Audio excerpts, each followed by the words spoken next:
What is going on, everybody? Hello, my name is Morgan.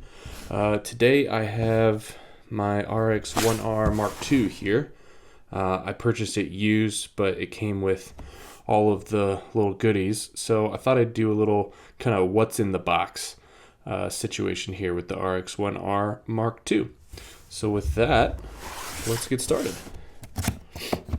All right. So first off, we have a nice little box here with all of the paperwork.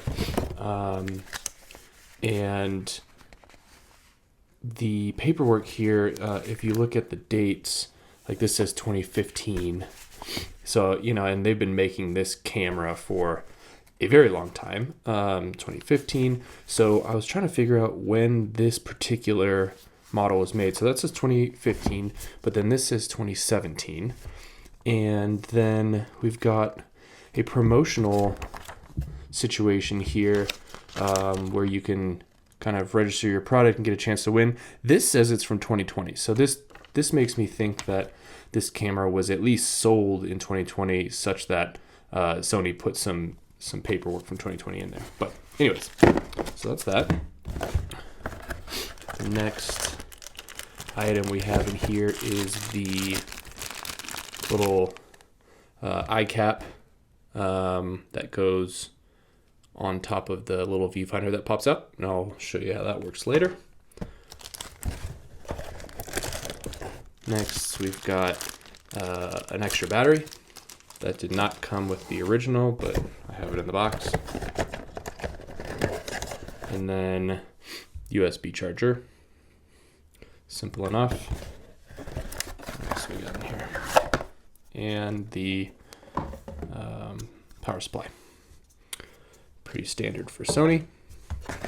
Next, little box in here. So as you can see, everything kind of has its own box in here, right? It's kind of nice that it's not just a bunch of styrofoamy type stuff. Everything is kind of neatly organized.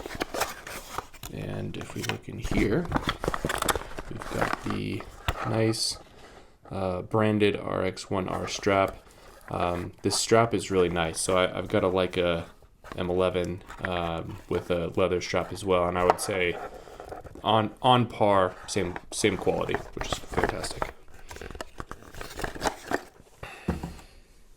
All right, now for the reveal. The RX1R Mark II. So obviously it came in that nice case. Stock, it comes like this with a nice metal cap.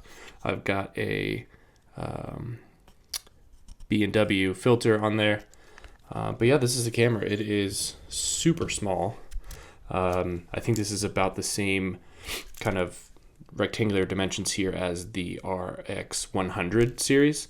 But then obviously we've got a big old Zeiss f2 lens slapped on there.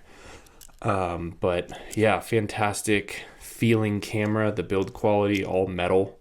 I would say it's not quite on par with Leica M build quality, but very close in terms of nice feeling in the hand. The aperture ring has some really nice dampened clicks. That's a great experience. There's a macro mode, which has been extremely useful for me. But yeah, beautiful camera. The battery length is horrible on this thing, but that's okay. That's why we have extra batteries, right? So it uses the little tiny guy here. So with a 42 megapixel full frame sensor and the processor that has to process those images, this goes quick.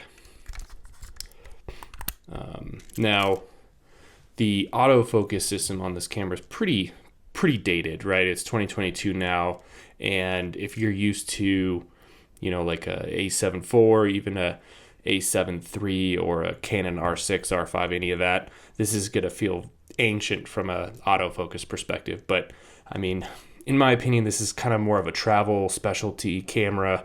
It locks on focus very much fast enough for like a point focus. I did test out the eye detect autofocus on here, and it does work, just a little, a little slower. But overall, very enjoyable camera, very solid feeling.